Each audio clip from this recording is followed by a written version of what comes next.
ایک کفن چور کا واقعہ۔ بسم اللہ الرحمن الرحیم۔ ایک کفن چور کا واقعہ جو ہر نئے دفنائے ہوئے مردوں کا کفن چرا لیا کرتا تھا۔ ایک رات اس کے ساتھ قبرستان میں کیا معاملہ پیش آیا، آئیے جانتے ہیں۔ ایک بزرگ جن کا نام حضرت سیدنا اشاق رحمۃ اللہ علیہ ہے، آپ فرماتے ہیں کہ ایک شخص ہماری محفل میں آیا کرتا تھا، مگر اس کا آدھا چہرہ ہمیشہ چھپا رہتا تھا۔ ایک مرتبہ میں نے اس سے پوچھا کہ تم اپنا آدھا چہرہ چھپائے رکھتے ہو، اس کی کیا وجہ ہے؟ مجھے اس راز سے آگاہ کرو۔ اس نے کہا کہ اگر آپ امان عطا فرمائیں تو میں اپنا معاملہ بتاتا ہوں۔ کہا کہ بتاؤ، اصل معاملہ کیا ہے؟ اجازت ملنے پر اس نے اپنی داستان کچھ اس طرح سنائی۔ اس نے کہا کہ میں کفن چور تھا، میں نے کئی قبروں سے کفن چرائے۔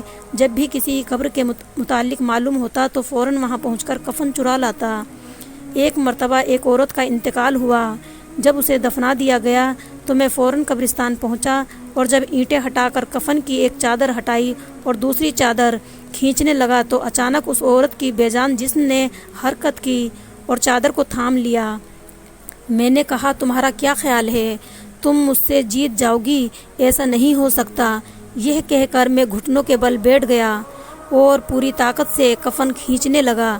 اسی وقت اس عورت نے مجھے ایک زوردار تھپڑ مارا، جس کے درد کی شدت سے بے قرار ہو گیا اور میرے چہرے پر بہت زیادہ جلن ہونے لگی۔ یہ کہہ کر اس چور نے اپنے چہرے سے کپڑا ہٹایا تو اس کے گال پر انگلیوں کے نشان چھپے ہوئے تھے۔ میں نے کہا اچھا پھر کیا ہوا؟ اس نے کہا کہ میں نے پھر اس کپڑے کو اس پر ڈال دیا اور جلدی جلدی میں نے اس قبر پر مٹی ڈال کر دوبارہ سے بھر دیا، اور میں نے یہ ارادہ کر لیا کہ جب تک میں زندہ رہوں گا دوبارہ کبھی بھی چوری نہیں کروں گا۔ اللہ میرے سبھی گناہوں کو معاف فرمائے اور مجھے توبہ کرنے کی توفیق عطا فرمائے۔ حضرت سیدنا ابو اسحاق رحمۃ اللہ علیہ فرماتے ہیں، اس کفن چور کا سارا واقعہ لکھ کر حضرت سیدنا ابو عزیر رحمۃ اللہ علیہ کی طرف روانہ کیا۔ انہوں نے جواب لکھ کر بھیجا کہ اس سے پوچھو کہ جو مسلمان قبلے کی طرف دفنائے گئے تھے، کیا سب کے چہرے قبلے کی طرف ہی تھے یا قبلے کی طرف سے پھر گئے تھے؟ میں نے کفن چور سے پوچھا تو اس نے کہا کہ میں نے جن لوگوں کے کفن چرائے ان میں سے زیادہ کے چہرے قبلہ سے پھر چکے تھے۔ حضرت سیدنا ابو اسحاق رحمۃ اللہ علیہ فرماتے ہیں کہ میں نے یہ بات لکھ کر حضرت ابو عزیر رحمۃ اللہ علیہ کی خدمت میں بھیجی تو انہوں نے جواب میں یہ تحریر بھجوائی کہ انا للہ و انا الیہ راجعون۔ اسحاق رحمۃ اللہ علیہ جن لوگوں کے چہرے قبلہ سے پھر چکے تھے ان کا خاتمہ سنت پر نہیں ہوا۔ سبق: پیارے دوستو، اللہ ہمیں اپنے حفظ و امان میں رکھے اور ہمارا خاتمہ حضور صلی اللہ علیہ وسلم کی سنتوں پر فرمائے۔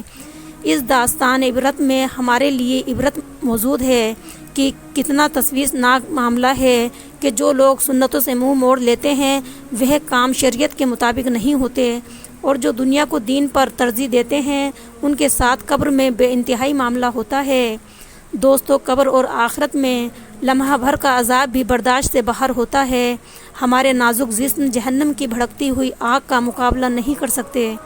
اگر اسی طرح غفلت بھری زندگی گزارتے رہے اور اسی طرح میں موت آ گئی تو وہ ذلت اور رسوائی اور دردناک عذاب کا سامنا کرنا پڑے گا۔ میرے دوستو، جلد سے جلد اپنے گناہوں سے توبہ کر لیجئے اور رو رو کر اللہ تعالیٰ سے معافی مانگ لیجئے۔ اللہ تعالیٰ ہم سب کے گناہوں کو معاف فرمائے، آمین۔ دوستو، اگر آپ کو ہماری یہ ویڈیو پسند آئی ہو تو ہمارے چینل اسلامک زون کو سبسکرائب کریں، لائک کریں اور شیئر بھی ضرور کریں۔